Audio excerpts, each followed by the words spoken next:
चंद्रमोहन, तो ऐसी संभावना जताई जा रही कि इस बार 5 फेज में नहीं, जबकि 1 या फिर 3 फेजेस में इस बार वोटिंग हो सकती है झारखंड में। तो किस तरह की तैयारी है, सुरक्षा के कैसे बंदोबस्त किए गए हैं? जाहिर बात है अब इसको इंश्योर किया गया होगा क्योंकि इलेक्शन कमीशन की टीम पहुंची थी झारखंड और तमाम जो राजनीतिक दल वहां के हैं, चाहे वो जेएमएम हो, कांग्रेस हो, बीजेपी हो, उनके तमाम आला नेताओं से उन्होंने मुलाकात की थी और फिर कहीं ना कहीं इस बात पर तय हुआ होगा कि कितने फेजेस में चुनाव हो सकता है, कैसे हो सकता है, किस तरह की तैयारी है।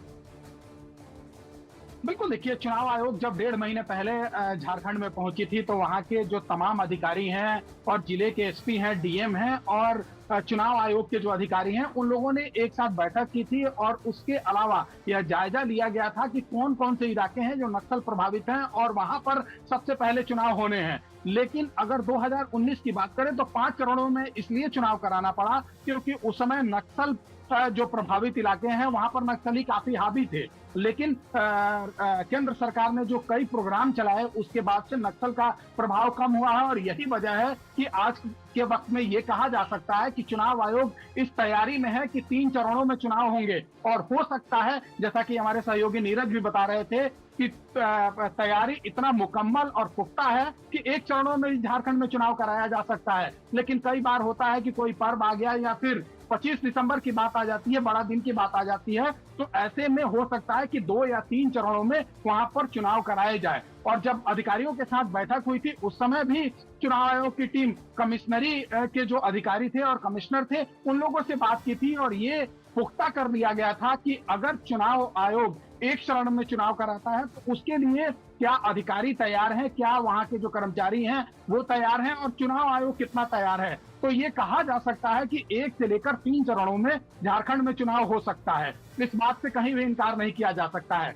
लेकिन सबसे बड़ी बात यह है कि 5 जनवरी 2025 तक इस सरकार का कार्यकाल है और उससे पहले चुनाव हो जाना चाहिए क्योंकि सरकार गठन 5 जनवरी तक हो जाना चाहिए और इसीलिए जो पिछले बार चुनाव हुआ था वो दिसंबर में पूरा चुनाव हुआ था। तो हो सकता है कि 20 नवंबर के बाद जो झारखंड में डेट रखा जाए चुनाव का, उसमें 20 नवंबर के बाद डेट रखा जाए और 2 या 3 चरणों में अगर चुनाव होता है तो हो सकता है कि 20 दिसंबर तक ये चुनाव खत्म भी हो जाए। तो झारखंड में अपनी अधिकारी तैयारी, चुनाव की तैयारी पूरी कर ली गई है और वहीं जो तमाम पार्टियां हैं वो भी अपने तरीके से तैयारी में जुटी हुई हैं और अब आज जब 3:30 बजे चुनावों के तारीखों का ऐलान होगा तो जाहिर सी बात है बिगुल बजेगा तो सभी बड़े नेता जो हैं वो चुनाव मैदान में होंगे। बिल्कुल, मैं लौटूंगा आपके पास चंद्रमोहन, आप बने रहे हमारे साथ, कुछ और इंटरेस्टिंग बातों पर आपसे बात करेंगे। इस बीच महाविकास आघाड़ी का भी फॉर्मूला लगभग तय हो गया है। शिवसेना यूबीटी को 100 से 110 सीटें मिल सकती हैं, कांग्रेस को भी 100 से 110 सीटें मिल सकती हैं, उधर एनसीपी शरद पवार को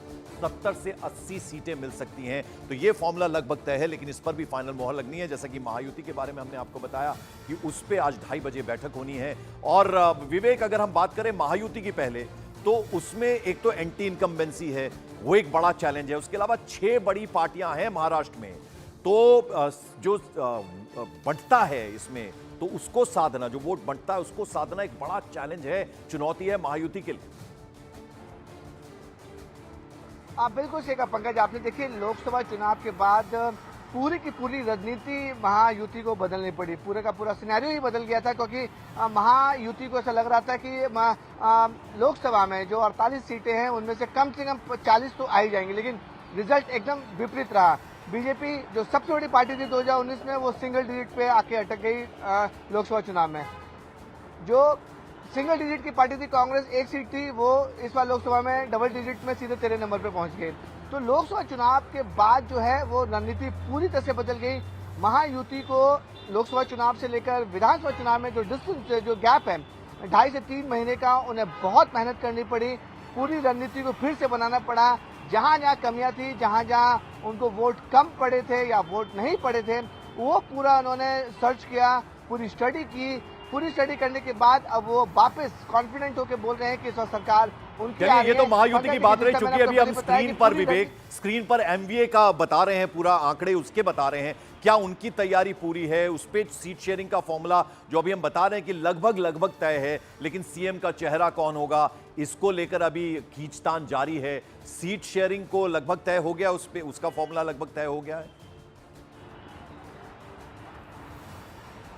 पंकज देखिए, दोनों पार्टी जो दोनों अलायंस है, महायुति और महाविकास अघाड़ी, दोनों अलायंस ने अभी तक सीएम फेस का जो अनाउंसमेंट है वो नहीं किया है। देखिए, सबसे ज्यादा सीएम फेस का जो झगड़ा है वो महाविकास अघाड़ी में है। महाविकास अघाड़ी में कांग्रेस बहुत ज्यादा कॉन्फिडेंट है लोकसभा चुनाव के बाद, इसलिए वो डिमांड कर रहे हैं कि इस बार हम 100 से ज्यादा सीट पे लड़ेंगे और सबसे ज्यादा सीट उनकी आने वाली है, ऐसा क्लेम कांग्रेस कर रही है। इसलिए कांग्रेस बोल रही है कि महाविकास अघाड़ी में सीएम फेस उनका होना चाहिए। वहीं दूसरी तरफ उद्धव गुट का क्लेम है कि उद्धव ठाकरे पहले सीएम रह चुके हैं, शिवसेना भी, उद्धव बाला ठाकरे भी 110 से 105 सीट पर चुनाव लड़ने वाली है, इसलिए सीएम फेस उद्धव ठाकरे होने चाहिए। वहीं तीसरी, शरद पवार गुट की एनसीपी भी दावा कर रही है कि नहीं, सीएम फेस उनका होना चाहिए क्योंकि रीजनल पार्टीज हैं और बिना शरद पवार के महाराष्ट्र में कुछ नहीं हो सकता है। तो सीएम फेस का जो झगड़ा है और सीएम को लेकर जो झगड़ा है वो सबसे ज्यादा महाविकास अघाड़ी में है, क्योंकि देखिए असेंबली चुनाव से अनाउंसमेंट से पहले ही पुणे में, बारामती में, मुंबई में, अलग अलग शहरों में तीनों पार्टियों ने अलग अलग पोस्टर अपने अपने नेता के लगाए। एक जगह नाना पटोले का सीएम का पोस्टर लग रहा है, दूसरी जगह उद्धव ठाकरे का सीएम का पोस्टर लग रहा है, तीसरी जगह सुप्रिया सुले का सीएम पोस्टर लगा है। तो सीएम पोस्टर को, जो सीएम का जो फेस है वो सबसे ज्यादा अगर लड़ाई या झगड़ा किसी में होगा वो महाविकास अघाड़ी में होगा। महायुति में कोई भी सीएम फेस को लेकर इशू, जो तीनों पार्टियों का अंदरूनी इशू होगा, लेकिन बाहरी इशू जो है वो दिखा नहीं रहे हैं कि सीएम फेस का झगड़ा उनके अंदर चल रहा है। उनका साफ तौर पर कहना है कि जो भी परफॉर्मेंस रहेगा वो दिल्ली डिसाइड करेगा कि महायुति में सीएम कौन रहेगा कौन नहीं। रीजनल पार्टी यहाँ पे है, देवेंद्र फडणवीस, एकनाथ शिंदे, अजित पवार ये डिसाइड नहीं करेंगे सीएम कौन होगा।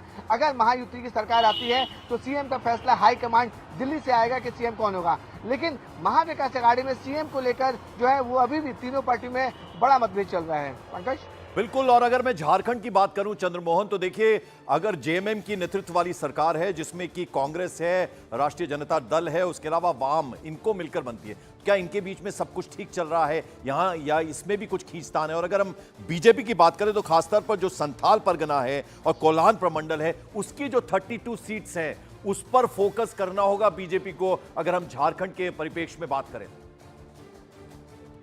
बिल्कुल, देखिए, कोल्हान इलाके की अगर आप बात करिएगा तो वहां पर बीजेपी पहले से तैयारी में जुट गई थी और यही वजह है कि जो पहले मुख्यमंत्री जिसको हेमंत सोरेन ने बनाया था वो अब उनकी पार्टी छोड़कर और बीजेपी में आ गए और कोल्हान का उनको टाइगर कहा जाता है। ऐसे में बीजेपी अपनी तैयारियों में जुटी हुई है और पूरी तरीके से कहा जाए तो वो कोल्हान इलाके में फोकस की हुई है, तो वहां उनको शायद कहीं कोई दिक्कत होने नहीं जा रहा है। और अगर बात की जाए तैयारियों की बीजेपी की, तो सिर्फ उनके साथ दो ही दल है, एक तरफ बीजेपी है और दूसरा आजसू है। चंपाई सोरेन कितना बड़ा फैक्टर होंगे इस बार के चुनाव में चंद्रमोहन?